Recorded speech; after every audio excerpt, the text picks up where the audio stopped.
Saya di sini bukan untuk mengajari Bapak Ibu, tidak, hanya menyampaikan apa yang ditugaskan untuk saya harus sampaikan kepada teman-teman sekalian. Dan ini menjadi satu kewajiban kami CGP yang ada untuk menyampaikannya. Jadi bukan berarti saya sudah lebih, tidak, saya juga masih belajar. Nanti Bapak Ibu boleh memberikan saya masukan dan materi yang ada, sampai akhirnya itu ada refleksi. Terima kasih. Kita akan mulai dulu ya. Yang materi yang saya sampaikan hari ini tentang penerapan disiplin positif dalam pembelajaran kurikulum merdeka. Yang berikutnya ini tentang filosofi Ki Hajar Dewantara. Bapak Ibu juga sudah mengetahuinya terlebih dahulu. Nah, trilogi pendidikan yang disampaikan Ki Hajar Dewantara yaitu Ing Warso Sumsulodo, Ing Madya Mamkarsa Puturi Handayani, yang artinya sebagai guru dalam pembelajaran kelas harus menjadi suri teladan, membangkitkan motivasi, semangat, dan memberikan dorongan serta arahan terhadap anak-anak. Ya, proses pendidikan berarti menuntun dan dengan memberikan kemerdekaan belajar kepada anak-anak sesuai dengan kodratnya. Anak bukanlah tabula rasa, bukan kertas putih yang dapat ditulisi, digambarkan, bahkan disobek sekehendak orang dewasa. Ya. Kemudian pendidikan harus dianut asas ikon, yang artinya kontinuitas, artinya berakar pada budaya bangsa yang berkesinambungan. Konvergen artinya pendidikan memanusiakan manusia. Konsentris artinya pendidikan yang menghargai keberagaman. Ya. Selanjutnya ini adalah ada pertanyaan Bapak Ibu. Pertanyaan pemantik. Kita jawabnya setuju atau tidak setuju. Hukuman dapat disiplinkan anak. Setuju atau tidak Bapak Ibu? Tidak. Ya, kenapa? Karena tidak setiap hukuman itu membentuk anak-anak agar bersih. Ada lagi jawaban yang lain? Hukuman dapat mendisiplinkan anak. Ya. Nah, yang kedua, pemberian hukuman dengan hal positif seperti membaca atau membersihkan halaman sekolah dapat meningkatkan disiplin anak. Setuju atau tidak?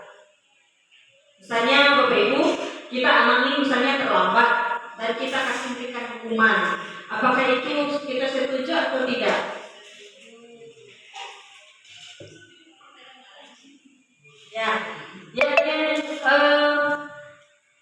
Sebenarnya nanti kita akan lihat ya belakangnya kira-kira hukuman itu baik atau tidak ya. Nah, kemudian memberikan penghargaan dapat meningkatkan motivasi belajar anak. Betul, setuju atau tidak? Ya, setuju.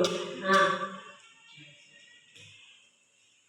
ya di sini disiplin positif dan nilai-nilai kewajiban. Di sini kita akan melihat apakah itu sudah betul yang kita lakukan atau belum sebagai seorang guru.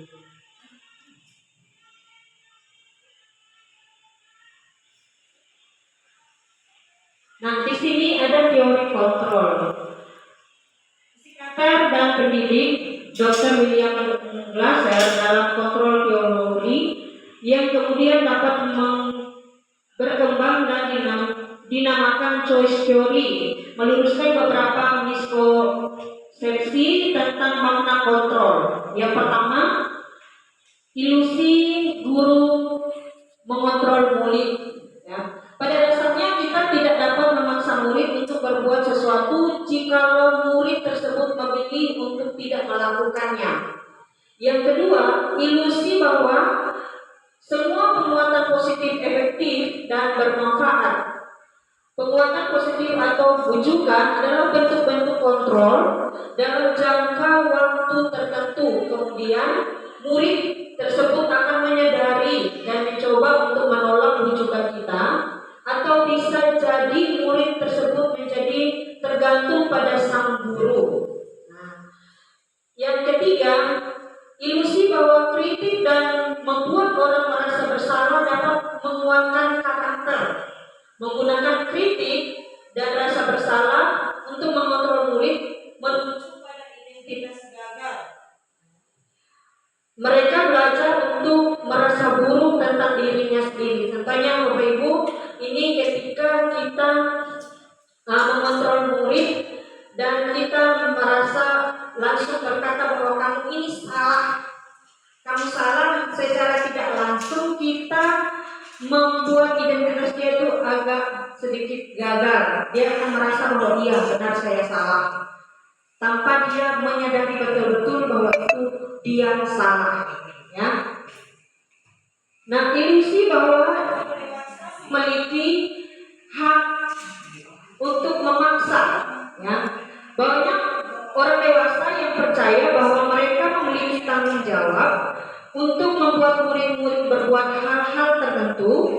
Apapun yang dilakukan dapat diterima selama ada sebuah kemajuan berdasarkan sebuah pengukuran kinerja. Nah, ini juga secara tidak langsung biasa kita membuat anak-anak kita itu seperti itu, memaksa, ya. Nah, coba dari paradigma stimulus respon kepada pendekatan teori kontrol. Menurut seorang ahli dalam teori kontrol ini, Stephen Fay, mengatakan bahwa bila kita ingin membuat kemajuan perlahan, sedikit-sedikit ubahlah sikap atau perilaku Anda. Namun, bila kita ingin memperbaiki cara-cara utama kita, maka kita perlu mengubah kerangka acuan kita. Ubahlah bagaimana Anda melihat dunia, bagaimana Anda berpikir tentang manusia. Ubahlah paradigma Anda, skema pemahaman dan penjelasan aspek-aspek tertentu tentang realitas. Maksudnya ini Bapak Ibu, kalau kita mau mengubah seseorang, kita harus dari kita dulu terlebih dahulu, gurunya dulu, baru ke muridnya. Nah, gitu ya. Jadi kalau misalnya kita belum diubah, belum benar-benar siap untuk mengubah seseorang, berarti masih belum ke atas step ini, ya. Stimulus respon teori kontrol atau teori pilihan. Siapa yang sesungguhnya memiliki kontrol? Tentunya tidak ada yang bisa mengontrol diri kita sendiri kecuali kita sendiri yang mengontrolnya. Ya, kita yang diri sendiri yang bisa tahu bagaimana apa yang harus kita lakukan dan apa yang harus kita buat. Nah, seperti di sini ada orang agar berpandangan sama dengan kita. Kalau teori kontrolnya, kita berusaha memahami pandangan orang lain tentang dunia. Jadi kalau yang responnya itu kayaknya kita mencoba untuk semua itu harus sama dengan kita. Tetapi kalau teori kontrolnya tidak. Tetapi berusaha memahami pandangan orang lain tentang dunia. Ya. Kemudian yang kedua itu perilaku buruk dilihat sebagai suatu kesalahan. Namun kalau teori kontrolnya semua perilaku memiliki tujuan. Ya. Kemudian orang atau saya bisa mengontrol orang lain. Kalau teori kontrolnya Anda tidak bisa mengontrol orang lain. Betul tak Bapak Ibu ya? Nah, kita tidak selalu mengontrol orang lain. Yang bisa kita kontrol adalah diri kita sendiri, ya. Pemaksaan ada pada saat bujukan gagal. Nah, kemudian teori kontrolnya kolaborasi dan konsisten sebenarnya menciptakan pilihan-pilihan baru.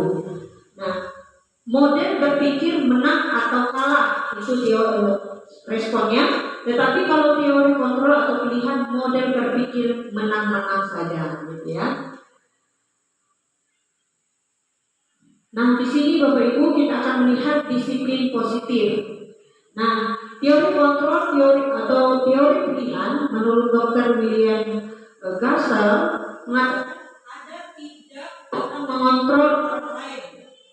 Anda tidak bisa mengontrol orang lain, hanya Anda yang bisa mengontrol diri sendiri. Nah ya, kita melihat bahwa semua perilaku itu memang memiliki tujuannya, kemudian model berpikirnya, kemudian berkolaborasi, juga kemudian realita dalam kebutuhan kita juga berbeda-beda. Kita aja yang ada di tempat ini juga memiliki kebutuhan yang berbeda-beda.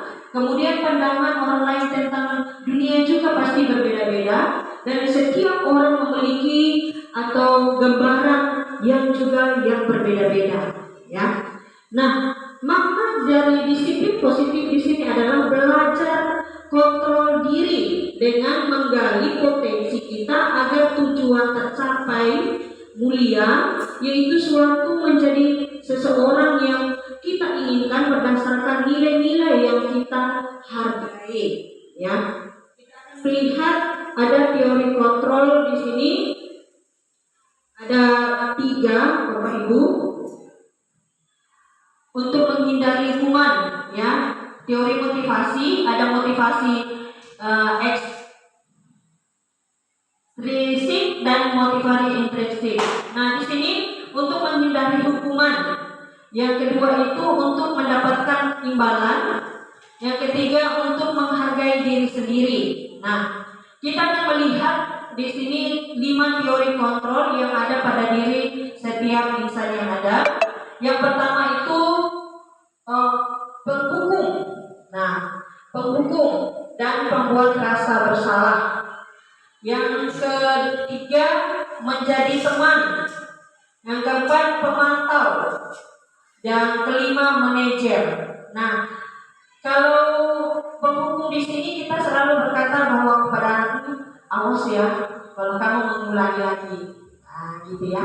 Itu teori penghukum sebenarnya.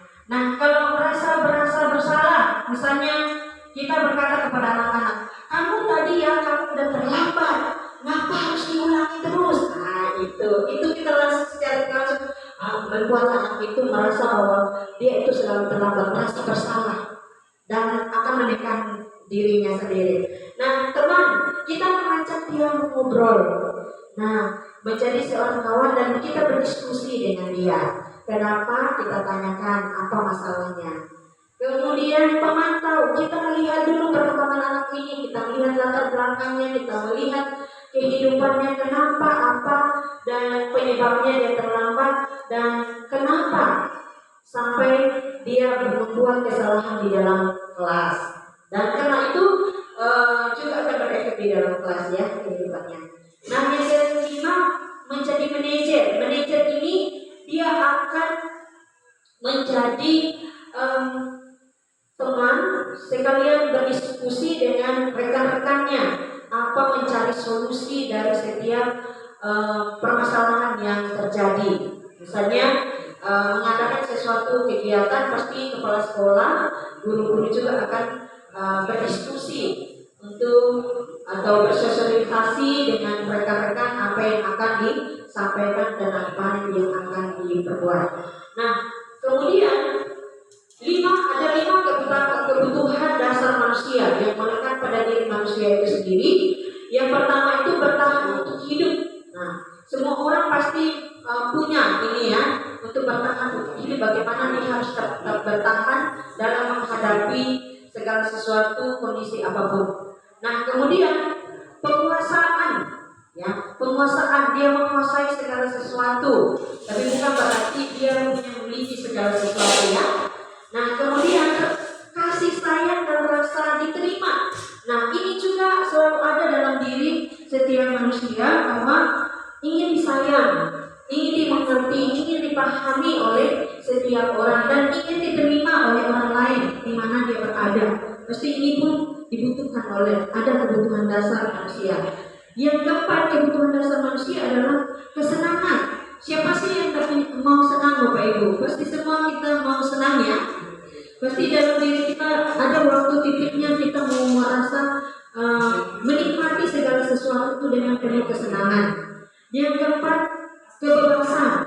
Dan juga setiap manusia itu juga ingin bebas, bebas dalam tanda kutip ya, bukan bebas dalam manusia kehendak, melakukan sesuatu yang hal-hal yang positif yang ingin mengembangkan dirinya sendiri. Ini ya, ada 5 kebutuhan dasar manusia yang melekat di dalam diri manusia itu. Kemudian Bapak Ibu, dari teori posisi kontrol tadi itu ada segitiga restitusi ya. Di sini yang pertama itu untuk dapat menyelesaikan masalah dan setiap ini ya 5 posisi kontrol ini diselesaikan dengan segitiga restitusi cara penyelesaiannya. Yang pertama itu menstabilkan identitas, kemudian fasilitasi kebutuhan, yang ketiga menanyakan keyakinan kelas di dalam kelasnya. Nah, nanti kita akan lihat di slide berikutnya. Dan kemudian dari itu kita akan melihat nilai-nilai kebajikan apa yang akan didapatkan dan kayak di dalam keyakinan kelas itu ya. Dan kesepakatan kelas akan mendapatkan nilai-nilai kebajikan di dalamnya. Kesepakatan kelas, kemudian keyakinan kelas, dan akan ada nilai-nilai kebajikan yang akan dilakukan di dalamnya. Nah, apakah makna disiplin? Dalam rangka menciptakan lingkungan positif, salah satu strategi yang perlu ditinjau adalah penerapan disiplin di sekolah kita. Kita mendengar kata disiplin, apa yang terbayangkan di dalam benak kita, ya? Apa yang terlintas di dalam pikiran kita? Pasti banyak kalau Bapak Ibu ya. Nah, kita melihat bahwa disiplin itu berasal dari bahasa Latin disciplina, yang artinya belajar. Berasal dari akar kata yang sama, yaitu disiplin.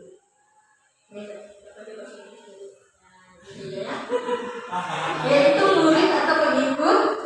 Untuk menciptakan seorang murid atau pengikut, seorang harus paham betul alasan mengapa mereka mengikuti suatu aliran atau ajaran tertentu, sehingga motivasi yang terbangun adalah motivasi intrinsik, bukan ekstrinsik ya. Disiplin sebagai bentuk kontrol diri, yaitu belajar untuk kontrol diri agar dapat mencapai tujuan mulia, mengacu pada nilai-nilai atau prinsip-prinsip mulia yang dianut seseorang, nilai-nilai kebajikan yang universal. Nah, nilai kebajikan universal. Nilai-nilai kebajikan adalah sifat positif manusia yang merupakan tujuan mulia yang ingin dicapai setiap individu. Nilai-nilai tersebut bersifat universal dan lintas bahasa, suku, bangsa, agama maupun latar belakang. Nah, nilai-nilai kebajikan yang ingin dicapai oleh setiap anak Indonesia kita kenal dengan profil Pancasila. Ya, beriman, bertakwa kepada Tuhan Yang Maha Esa dan berakhlak mulia, mandiri, bernalar kritis, berkebinekaan global, gotong royong, dan kreatif.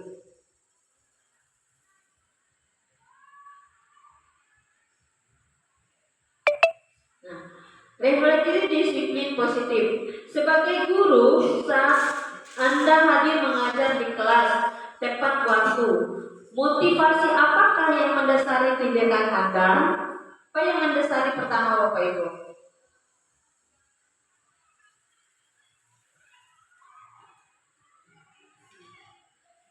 Saat kita di dalam kelas, ketika kita mengajar di dalam kelas tepat waktu, motivasi apakah yang mendasari kita bertindak, atau misalnya apa yang mendasari kita untuk kita cepat masuk kelas di tepat waktu? Ya, betul, memberikan contoh. Berikan contoh karena kita ini memang seperti semboyan Hajar Dewantara ya, memberikan teladan. Nah, kemudian apakah kita datang tepat waktu karena tidak ingin ditegur oleh atasan dan mendapat surat peringatan, atau Anda ingin mendapat ujian dari atasan dan mendapat penghargaan sebagai karyawan atau guru berprestasi? Tidak ya, pasti karena itu memang kewajiban ya, Bapak Ibu ya. Nah, kewajiban kita. Yang ketiga, Anda ingin menjadi seorang yang menghargai waktu, menghargai diri sendiri sebagai teladan bagi murid-murid Anda. Karena Anda percaya sebagai guru akan dicontohi oleh murid-murid. Betul ya? Nah, kita pasti memberikan contoh terlebih dahulu. Nah, di sini standar pendidikan nasional. Dalam rangka menciptakan lingkungan yang positif, maka setiap warga sekolah dalam pemangku kepentingan perlu saling mendukung, menghayati, dan menerapkan nilai-nilai kebajikan yang telah disepakati bersama. Untuk dapat menerapkan tujuan mulia tersebut, maka seorang pemimpin pembelajaran perlu berjiwa kepemimpinan sehingga dapat mengembangkan sekolah dengan baik agar terwujud suatu budaya sekolah yang positif sesuai dengan standar kompetensi pengelolaan yang telah ditetapkan.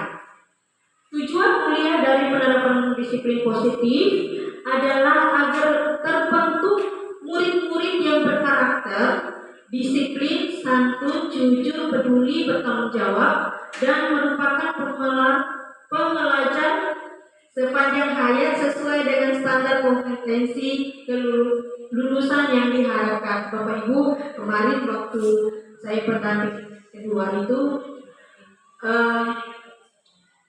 Bapak Kepsen, kita menyelaraskan visi-visi yang saya bawa dengan visi sekolah. Nah, karena visi sekolah kita itu berilmu,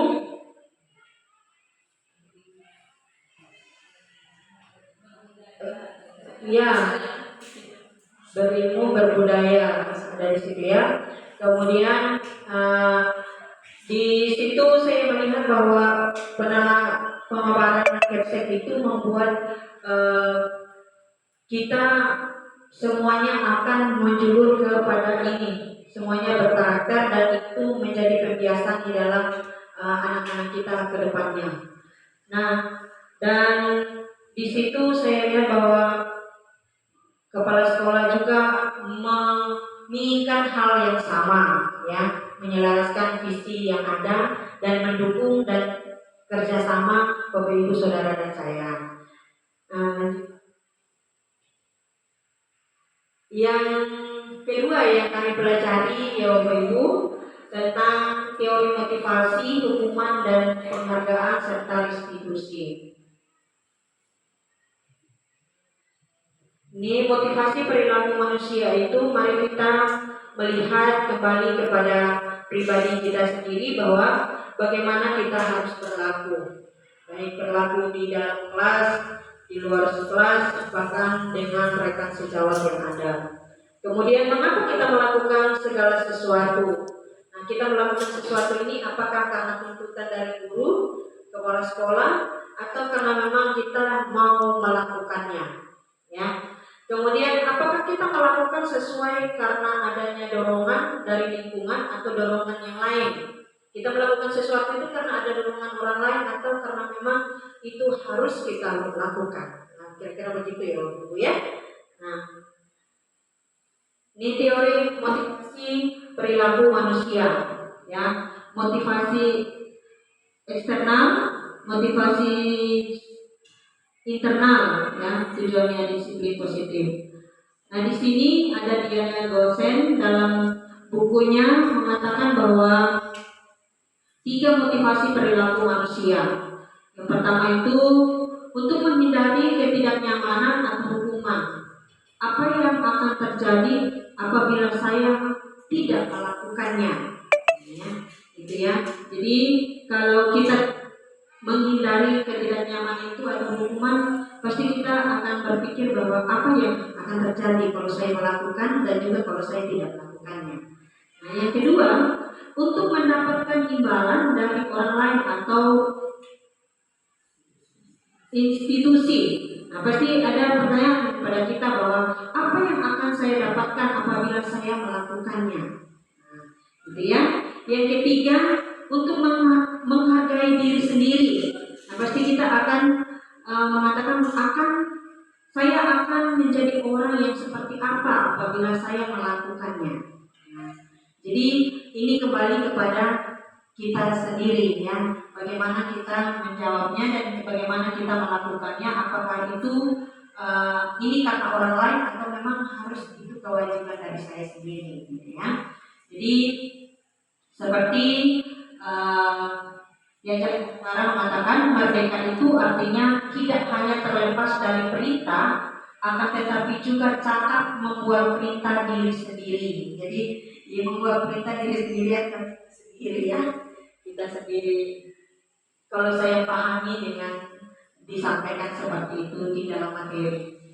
Nah, kemudian teori motivasi perilaku manusia juga ada 3 jenis motivasi tadi. Untuk menghindari ketidaknyamanan, untuk mendapatkan imbalan dari orang lain atau institusi,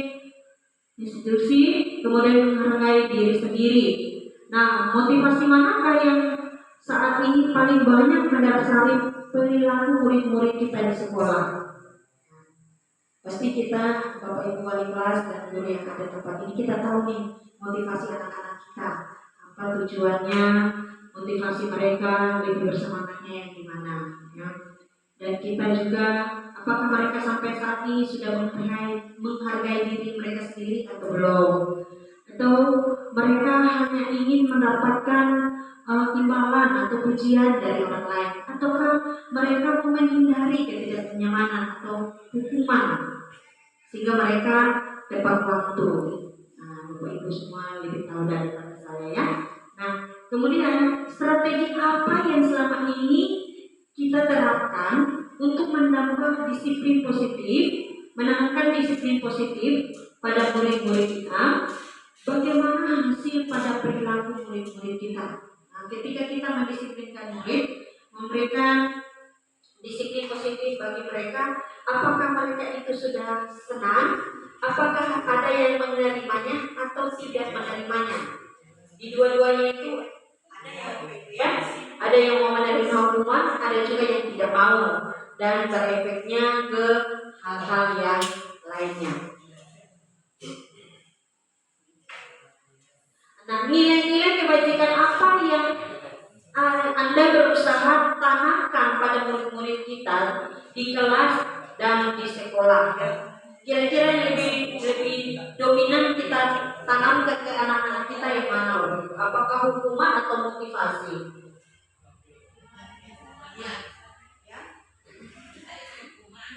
Hukuman ya.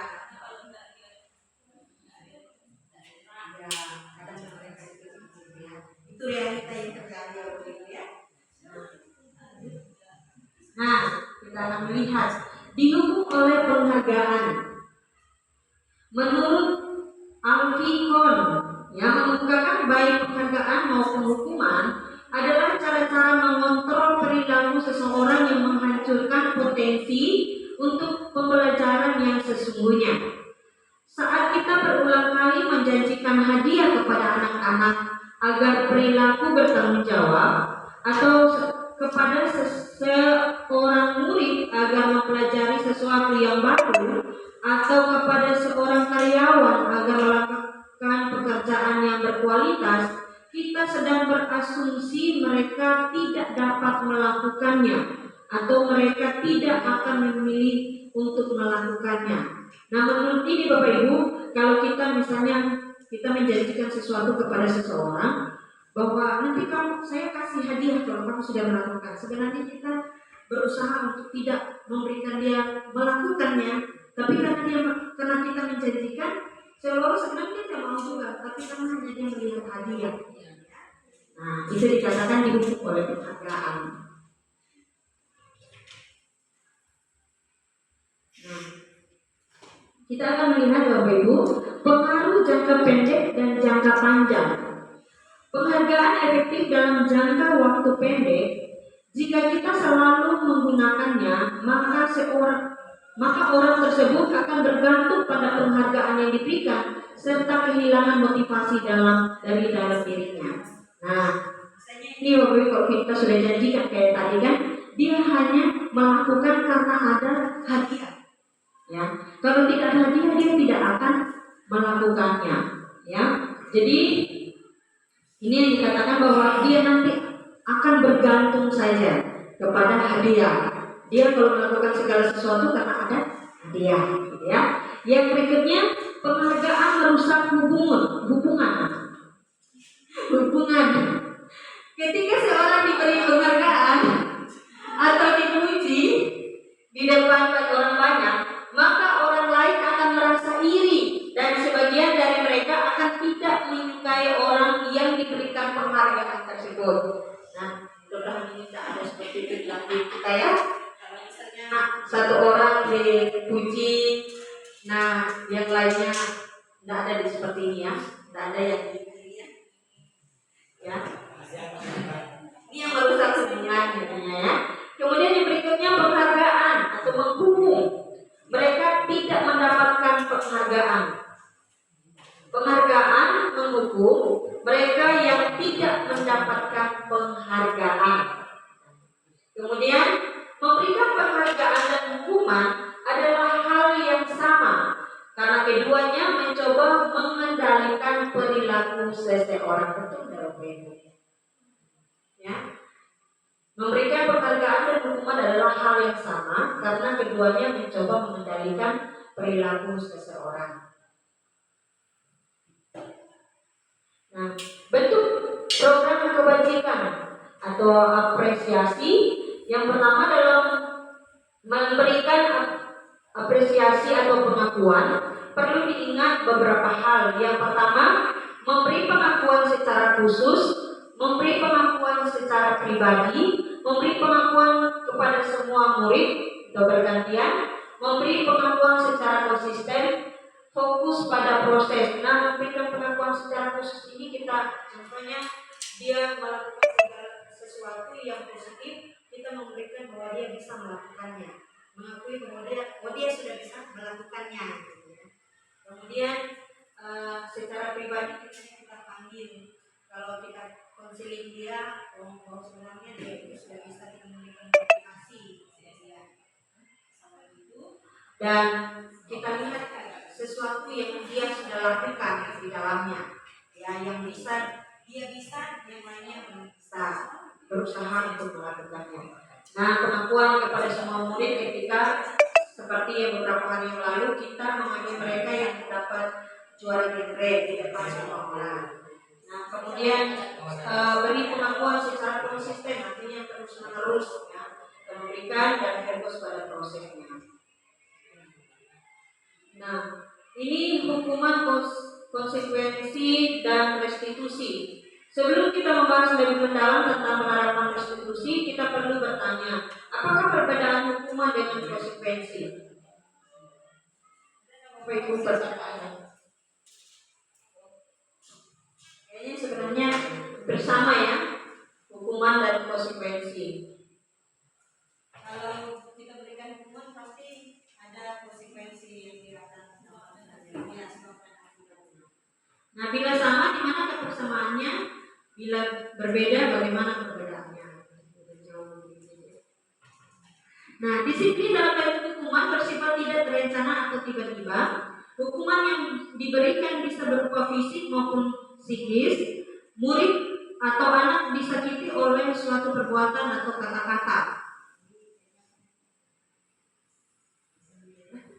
Sementara disiplin dalam bentuk konsekuensi adalah sudah terencana atau sudah disepakati. Umumnya bentuk-bentuk konsekuensi dibuat oleh pihak guru di sekolah atau sekolah, dan murid sudah mengetahui sebelum konsekuensi yang akan diterima bila ada pelanggaran. Sikap guru di sini senantiasa memonitor murid, betul ya. Jadi kita misalnya konsekuensi itu misalnya terlambat, dia sudah menerima konsekuensi. Nah, ini Bapak Ibu perbedaan hukuman dan konsekuensi. Hukuman itu sesuatu yang menyakiti harus terjadi. Konsekuensi sesuatu harus terjadi, ya. Membuat anak sakit untuk jangka waktu lama, membuat anak merasa tidak nyaman dalam waktu yang pendek. Anak membenci kedisiplinan, mengajak konsekuensinya anak menghargai disiplin. Dan kemudian hukuman paksaan, stimulusnya tanggapan. Mendorong anak menyakiti diri sendiri, kalau konsekuensinya mendorong anak agar mudah menyesuaikan diri. Konsep diri yang buruk, konsep diri yang baik, konsekuensinya anak belajar untuk menyembunyikan kesalahan, anak belajar untuk mematuhi peraturan. Kemudian hukuman bisa marah, merasa bersalah, dipermalukan, merasa tak dihargai. Tetapi kalau dia konsekuensi, kehilangan hak, dibuat tidak nyaman, diasingkan untuk sementara waktu.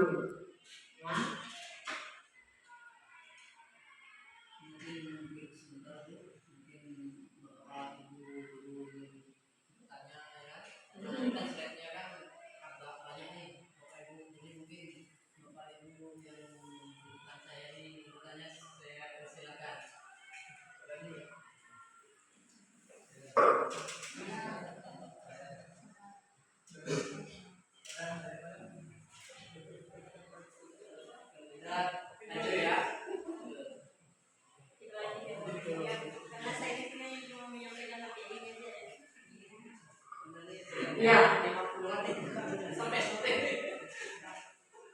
Ya, pertanyaan refleksif.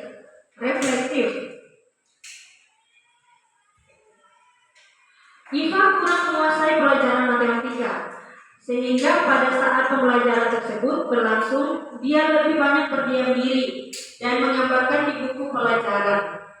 Pada saat guru matematika, Pak Seno bertanya, Iva menjadi gugup dan tak sengaja menjatuhkan tasnya dari kursi. Ia tiba-tiba menjadi gugup sebenarnya ya. Saat berupaya menjawab. Seluruh kelas pun tertawa melihat perilaku Iva yang bicara tergagap dan terkejut tersebut. Pak Seno pada saat itu membiarkan teman-teman Iva menertawakannya yang tergagap dan malu luar biasa. Justru ia meminta Iva untuk maju berdiri di depan kelas sambil menunjukkan hidungnya karena tidak bisa menjawab pertanyaan. Kelas semakin gaduh dan anak-anak pun tertawa melihat Iva di depan kelas memegang ujung hidungnya. Apakah setuju dengan tindakan Pak Seno terhadap Iva? Kenapa Bapak Ibu? Ya, mempermalukan dia.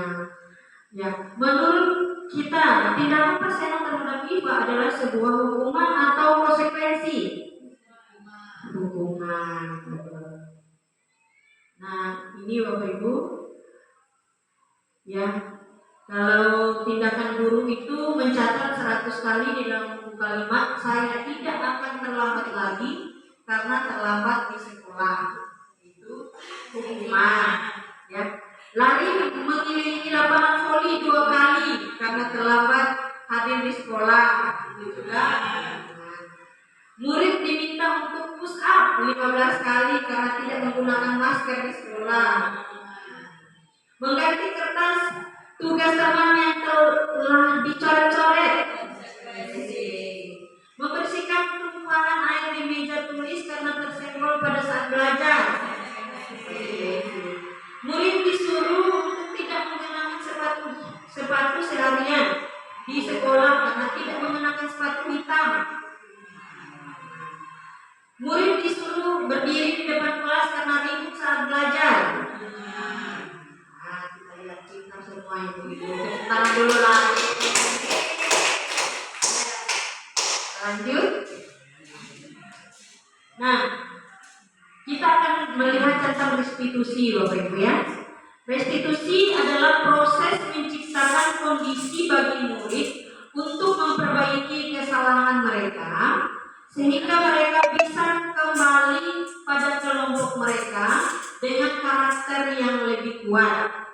Nah, restitusi juga merupakan proses kolaboratif yang mengajarkan murid untuk mencari solusi untuk masalah mereka dan membantu murid berpikir tentang orang seperti apa yang mereka inginkan, tujuannya, dan bagaimana mereka harus memperlakukan orang lain. Nah, Bapak Ibu, di sini saya kemarin terhentak sejenak karena ternyata restitusi itu ada 3 ya, menciptakan kondisi murid yang memperbaiki kesalahan mereka sebenarnya ya, sehingga mereka kembali pada kelompok mereka dengan karakter yang lebih kuat. Nah, ini Bapak Ibu, identitas gagal di hukuman dengan identitas sukses, disiplin, ada konsekuensi, ada restitusinya. Misalnya, sesuatu yang menyakitkan harus terjadi. Kalau konsekuensinya sesuatu harus terjadi. Ya. Nah, kalau restitusinya itu penyelesaiannya adalah restitusi merupakan pilihan mereka. Ya. Kemudian ada tidak nyaman untuk murid atau anak untuk jangka waktu yang panjang. Tapi kalau ada konsekuensinya, dia tidak nyaman untuk murid anak untuk waktu juga yang pendek. Namun di restitusi itu menguatkan murid, ya, menguatkan murid atau anak dalam waktu yang panjang. Ya. Kemudian korban mendapatkan keadilan. Nah, kalau di konsekuensi korban bisa diabaikan, tetapi ada penyelesaiannya melalui restitusi itu adalah korban mendapatkan gantinya. Misalnya dalam hal apa, gitu ya. Murid atau anak akan disakiti, tapi kalau konsekuensinya murid atau anak dibuat tidak nyaman dan dia sampai dia menyadari bahwa itu benar-benar dia salah, gitu ya. Dia menyadari sendiri, tapi bukan kita yang mengatakan bahwa itu salah, tidak, tetapi dia sendiri. Nah, kemudian penyelesaiannya adalah anak mendapatkan penguatan. Jadi dari guru itu dia mendapatkan, oh saya benar-benar menyadari bahwa itu sebenarnya merugikan dirinya sendiri. Jadi dia menyadari betul-betul. Nah, kemudian perilaku pasif agresif meningkat. Nah, konsekuensinya penguatan hanya bertahan dalam waktu yang pendek. Tetapi kalau di restitusi masalah terpecahkan. Nah, apa masalahnya sampai ada seperti itu? Gitu ya. Kayak ada kasus beberapa waktu yang lalu sampai bisa guru memecahkan masalah. Sebenarnya dari mana asal masalah itu? Kemudian sistem tidak dapat berjalan bila murid tidak takut. Tetapi kalau ada konsekuensi merupakan monitoring dan supervisi terus menerus dari guru. Nah, restitusinya murid belajar bertanggung jawab untuk perilakunya. Nah, kemudian yang selanjutnya berlaku hanya pada sebuah institusi, tidak berlanjut pada kehidupan nyata. Kalau konsekuensinya membuat penerapan mengikuti peraturan dalam masyarakat, dan restitusinya itu fokus pada pemecahan masalah dalam waktu yang panjang. Nah, kemudian peraturannya adalah kamu harus, itu kalau hukuman. Kalau konsekuensi, apa peraturannya, mampukah kamu melakukannya? Terima kasih. Nah, kalau restitusi, apa yang kamu yakini di dalam kelas, di dalam kelas, kemudian apa yang bisa kamu lakukan untuk memperbaiki masalahnya. Misalnya ada masalah, ya, restitusi. Dan kemudian murid atau anak membenci peraturan, tetapi kalau ada konsekuensi, murid, anak atau anak menghormati peraturan itu. Kalau ada konsekuensi yang harus terima. Kemudian yang berikutnya di restitusi, murid ingin menghormati dirinya dan orang lain. Jadi di sini sampai anak menemukan dia menghormati dirinya sendiri terlebih dahulu, menghargai.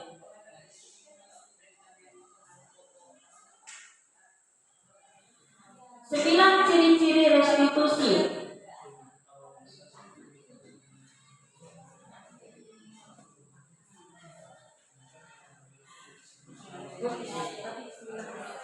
Ya, 9 ciri-ciri restitusi. Yang pertama, bukan untuk menebus kesalahan, namun untuk belajar dari kesalahan. Yang kedua, memperbaiki hubungan. Yang ketiga, tawaran bukan paksaan. Keempat, restitusi menuntut untuk melihat ke dalam diri. Yang kelima, restitusi mencari kebutuhan dasar yang mendasari tindakan. Yang keenam, restitusi diri adalah cara yang paling baik. Yang ketujuh, restitusi fokus pada karakter bukan tindakan. Yang kedelapan, restitusi fokus pada solusi. Yang kesembilan, restitusi murid yang berbuat salah pada kelompoknya. Nah, eksplorasi konsep keyakinan kelas.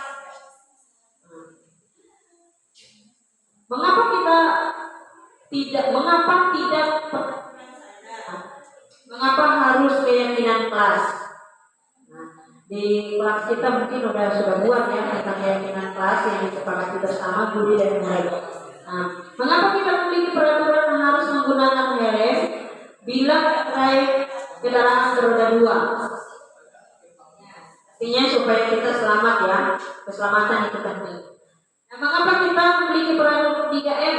Menggunakan masker, mencuci tangan, dan menjaga jarak. Waktu COVID kemarin ini diberlakukan betul-betul ya. Nah, supaya apa? Supaya sehat, artinya untuk kesehatan kita.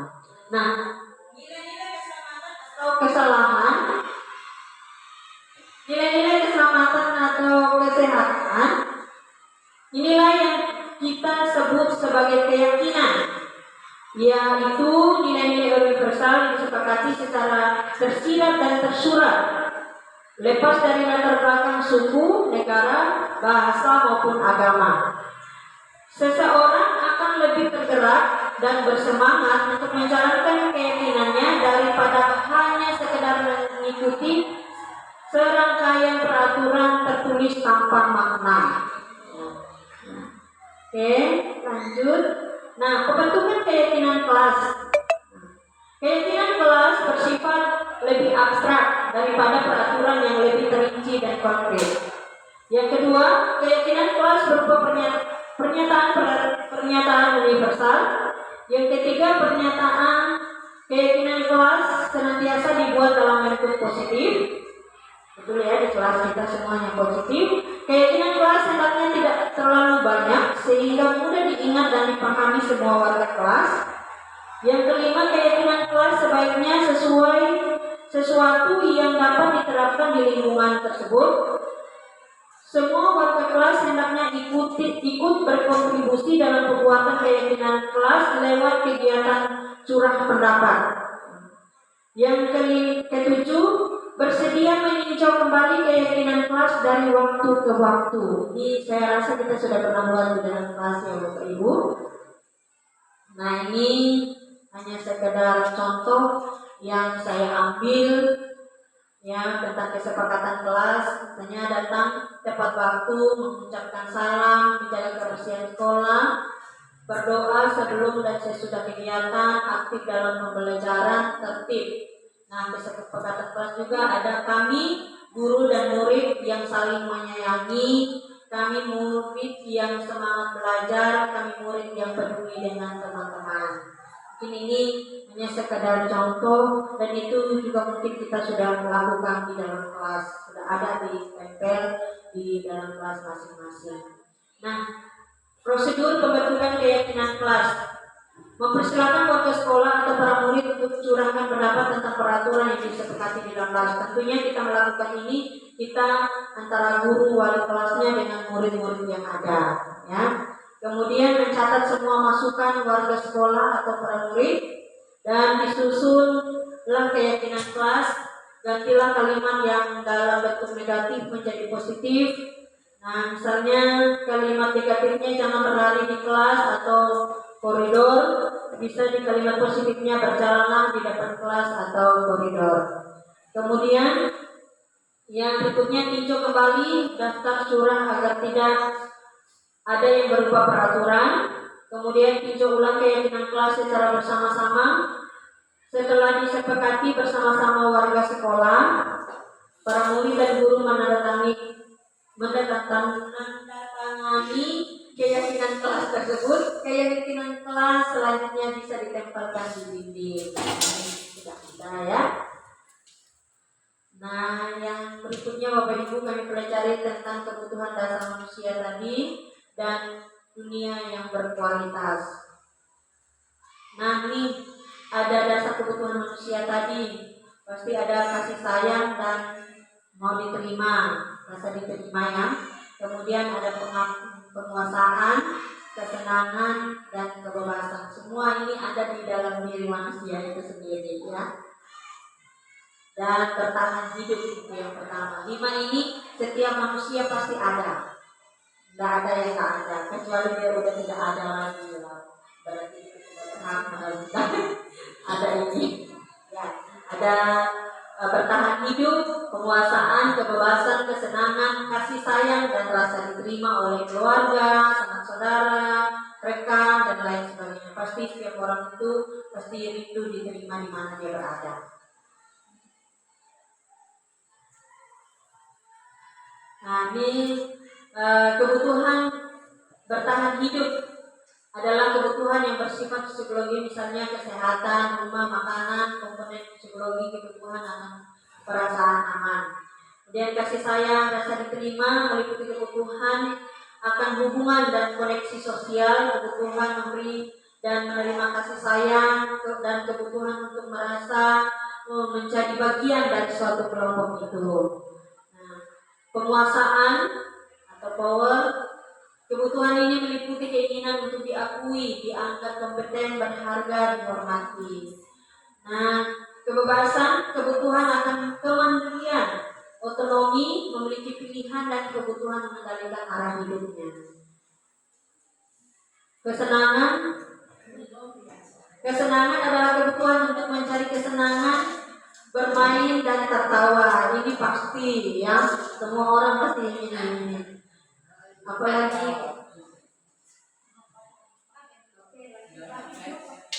nah, ini 5 posisi kontrol tadi.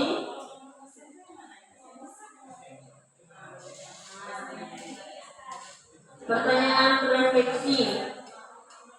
Tisa dan Hana dipanggil masuk ke ruangan Ibu Dewi, Kepala Sekolah SMP Batu Gadung. Ibu Dewi baru saja mendapatkan pengaduan dari Ibu Hana dan merendahkan Hana di sosial media. Bila Anda di posisi sebagai Ibu Dewi, penerapan disiplin apakah yang akan dilakukan untuk kasus Hana dan Tini? Bisa?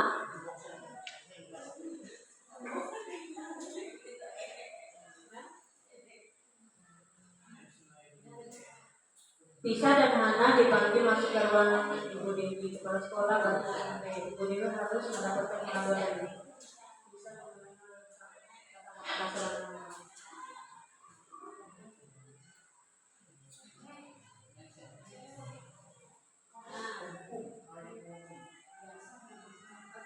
program disiplin positif berpusat pada murid ini, Bapak Ibu yang ada nih, dikembangkan oleh Dek Gosen untuk mendekatkan dan institusi 5 prosesi kontrol ya, yang sesuai dengan berpihak pada murid. Nih, yang pertama itu penghukum tadi ya. Nah, kita ini ada di mana? Nanti sebenarnya ini kita ini di posisi mana? Penghukum, seorang penghukum bisa menggunakan hukum fisik maupun verbal. Orang-orang yang menjalankan posisi penghukum senantiasa mengatakan bahwa sekolah memerlukan sistem atau alat yang dapat lebih menekan murid-murid. Ini posisi kontrol. Nah, kemudian pembuat rasa bersalah.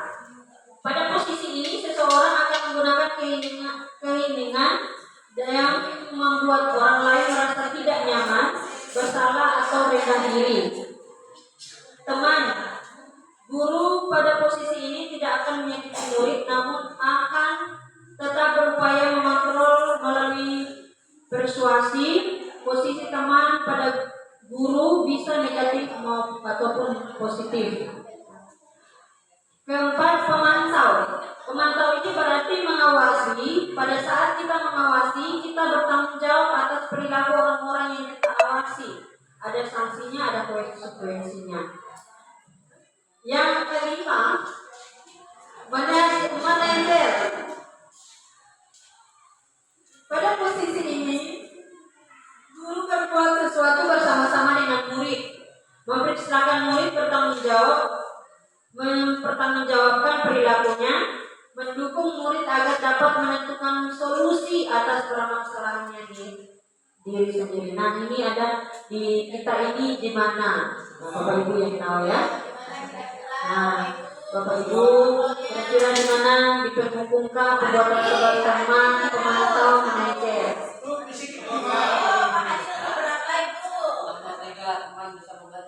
Iya. Iya.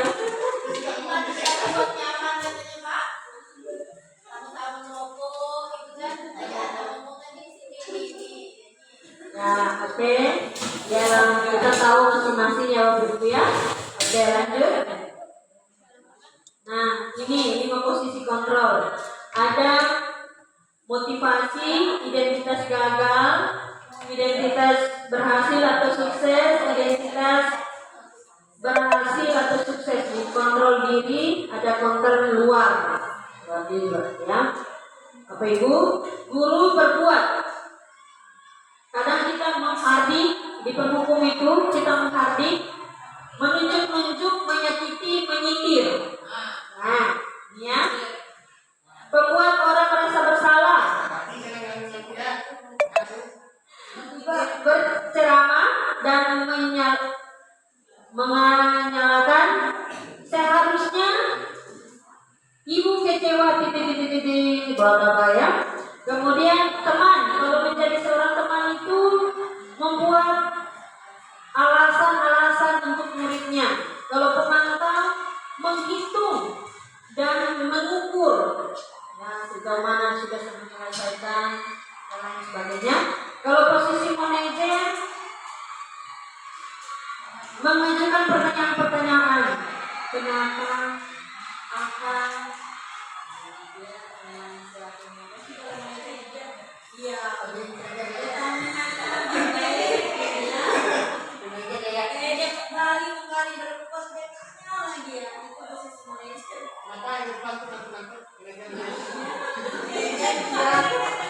Nah, kemudian yang berikutnya motivasi.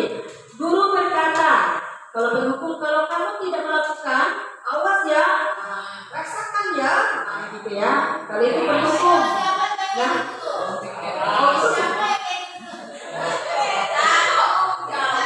oh iya. Ya, kamu harusnya, kalau misalnya membuat orang merasa bersalah, kamu harusnya ya begini, gitu ya. Kamu sudah tahu, kamu berkata istilah sendiri ya. Seringkali kita bertipu juga. Dan teman, kalau teman itu, ayolah kamu lakukan demi ibu, atau kamu bisa, kamu ini, kamu anak hebat. Nah, gitu ya. Itu menjadi seorang teman, ya.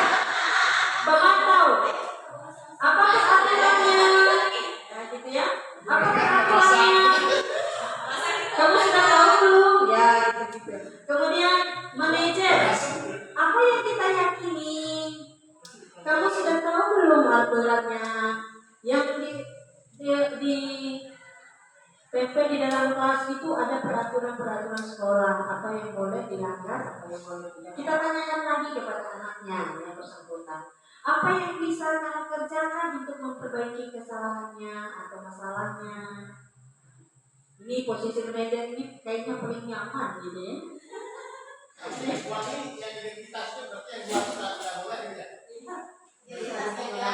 Identitas gagal kalau dari sini Pak. Kalau yang ada di sini iya. Iya.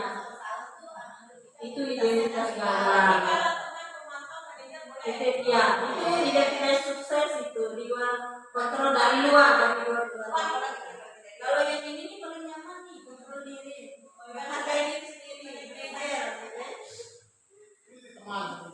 Iya. Kalau kita di posisi penghukum dengan membuat orang merasa bersalah, hukuman itu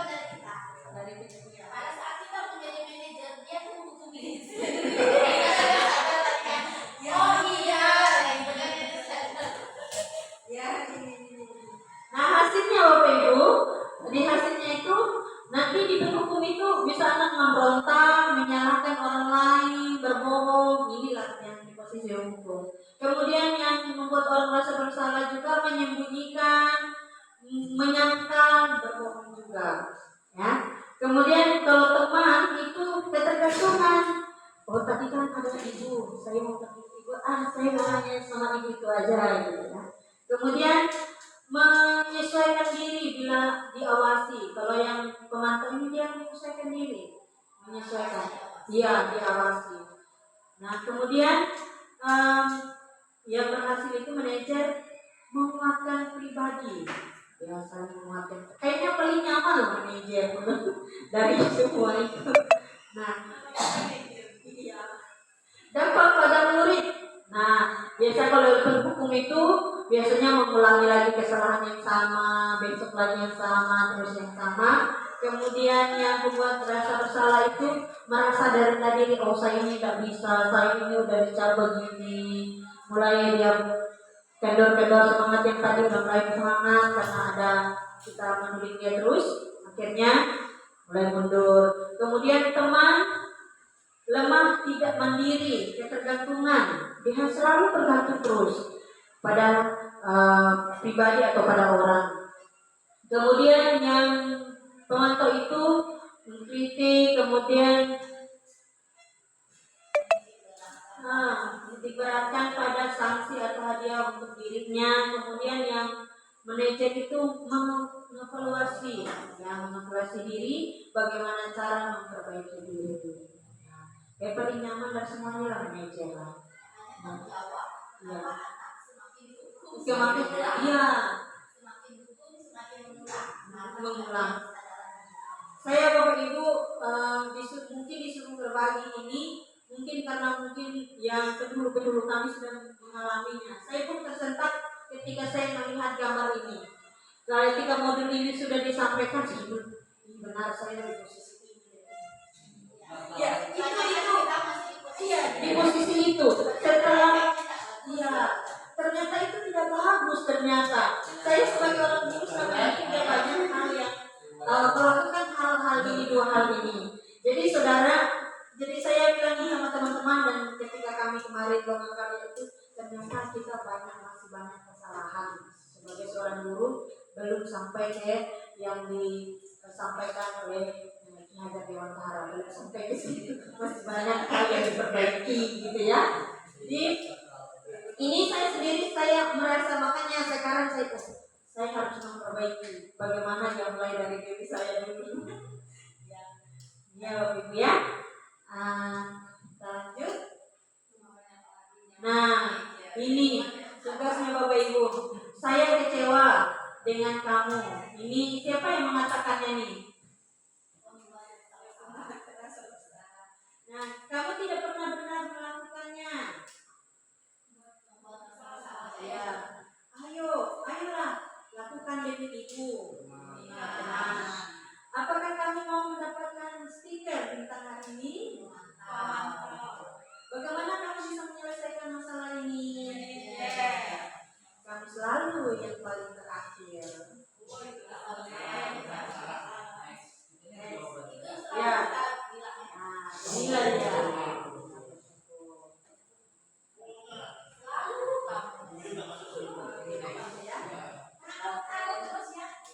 Oke, segitiga restitusi.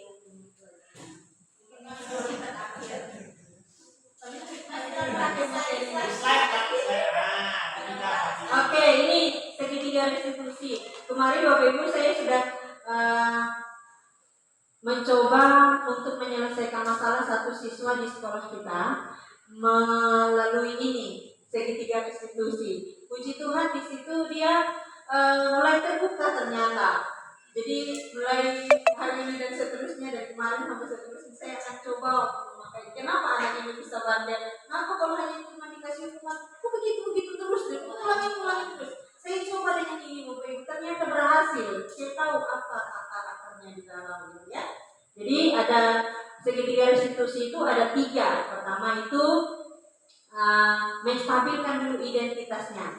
Kita tanya dulu apa permasalahannya, kenapa kita tidak boleh mengatakan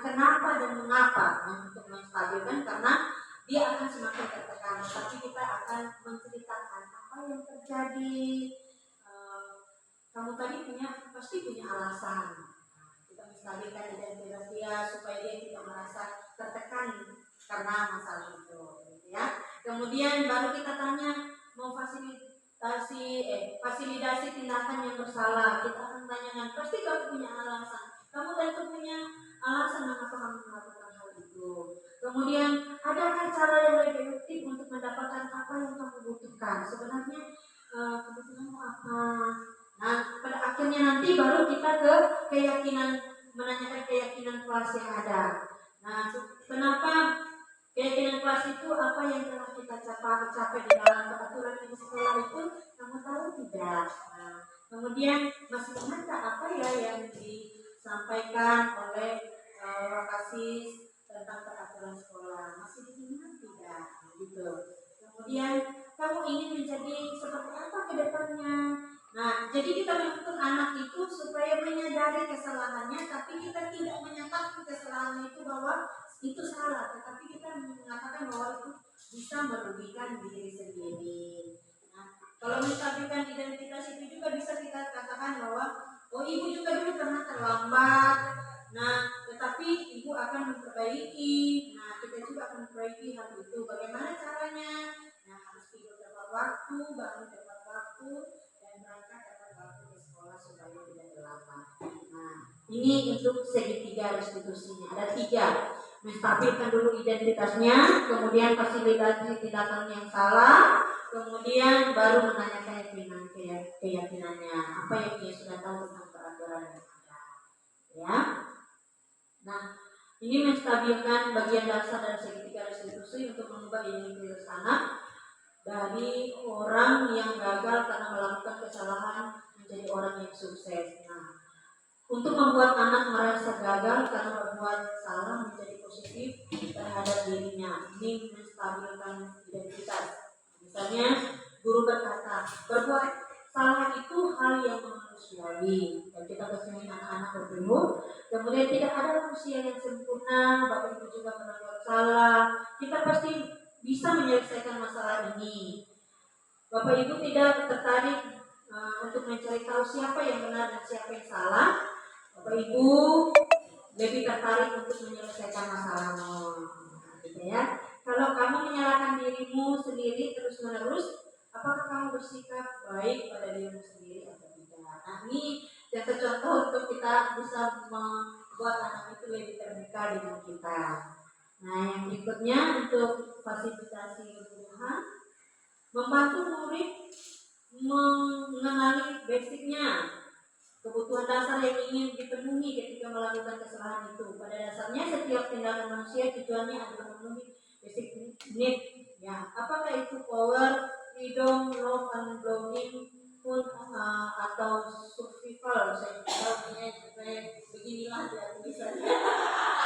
Ya, nah kita bisa melakukan dengan perkataan seperti ini. Guru berkata seperti ini, kamu bisa saja melakukan hal yang lebih buruk, tetapi kamu tidak melakukannya. Kamu pasti punya alasan mengapa kamu melakukannya. Apa yang penting bagi kamu? Nah, kamu boleh tetap berusaha menjaga sikap itu, tapi tambahkan sikap yang lain yang baru. Maukah kamu belajar dari cara lain untuk mendapat apa yang kamu butuhkan tanpa harus memukul? Kalau anaknya suka berpukul atau berkelahi. Nah, apakah kamu bisa melakukan dengan lebih baik besok lagi? Pasti anak itu akan mulai terbuka dan dia akan menyadari sendiri, gitu ya. Kalau itu tidak bagus. Lanjut. Yang terakhir itu anak melihat kesalahan, ya. Yang ketiga ini teori Conner menanyakan kita pada dasarnya motivasi secara internal. Ketika identitas sukses tercapai, tingkah laku yang salah telah difasilitasi, maka anak akan siap untuk mengumumkan nilai-nilai yang dia percaya dan berpindah menjadi orang yang diinginkan. Nah, anak melihat kesalahan dihubungkan dengan norma sosial dan nilai-nilai yang mendasari manusia berinteraksi dengan orang lain. Nah, ini pertanyaan-pertanyaannya yang bisa kita gunakan, kata-kata atau kalimat yang bisa kita gunakan. Apa nilai yang kita percaya di kelas atau di sekolah kita? Nilai-nilai universal apa yang telah kita sepakati, kelas yang ideal itu seperti apa sih? Kamu ingin jadi anak yang seperti apa? Apa yang kamu rasakan ketika kamu melakukan itu? Kamu menjadi orang yang seperti apa? Ini kalimat-kalimat yang kita bisa gunakan. Ini bagian refleksi Bapak Ibu ini tentang Sabrina. Nah, Sabrina ini suka terlambat ke sekolah. Nah, ketika dia sudah terlambat ke sekolah, dia itu selalu diperhatikan oleh Pak Lukman. Diperhatikan oleh Pak Lukman, dan saya ingat di Bapak Ibu ketika guru weekend kalau lihat anaknya seperti itu di hari yang lebih belajar pasti hal ini tidak jauh berbeda dari Pak Lukman ini. Nah, di dalam kasus ini sikap posisi apakah yang diambil oleh Pak Lukman? Jelaskan apa indikatornya. Yang pertama apa ya Ibu? Nah, mendukung, betul. Kemudian indikatornya itu dia menghardik ya Ibu, menghardik. Ya sudahlah, kau melanggar peraturan sekolah, salah, aku salah. Ya. Nah, bila iya.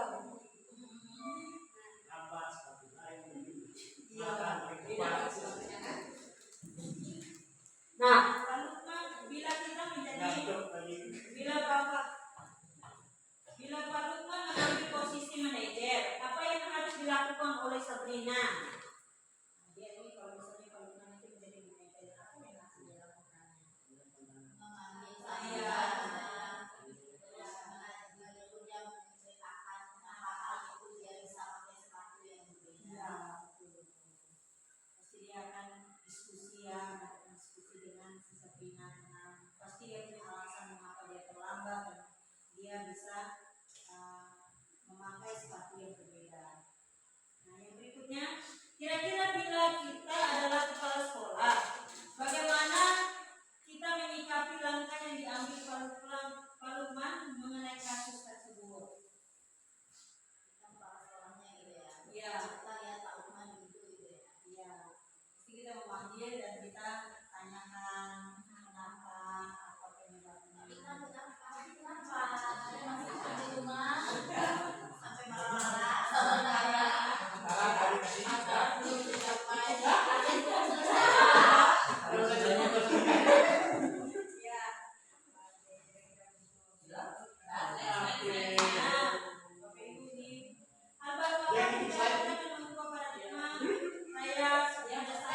Mengikuti sesi ini bagian terakhir apa yang dapatkan membuat paradigma selama mengikuti sesi ini. Ternyata selama ini cara menangani anaknya sangat sesuai dengan apa yang diharapkan oleh tujuan pendidikan. Perasaan apa yang muncul selama mengikuti sesi ini, khususnya mengenai makna disiplin dan motivasi individu? Apa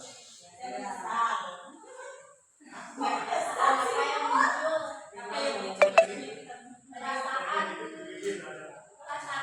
ingin berkarya seideal mungkin dan menunjukkan motivasi individu. Saya akan menjadi among. Among kopi. Saya akan menjadi among. Seperti apakah? Among ini amongnya jadi manajer tadi itu. Kita kalau di sini kan kita pastinya tadi kita menyadari bahwa posisi kita itu kebanyakan tadi ada di posisi sebelum dengan membuat rasa bersalah. Jadi untuk kita tiba-tiba menjadi manajer itu kan susah ya, panjang. Mungkin kita mulai dari pelan-pelan, teman saja dulu. Sambil teman saya mengawasi Anda. Betul. Iya, jangan abang lebih daripada temannya ya.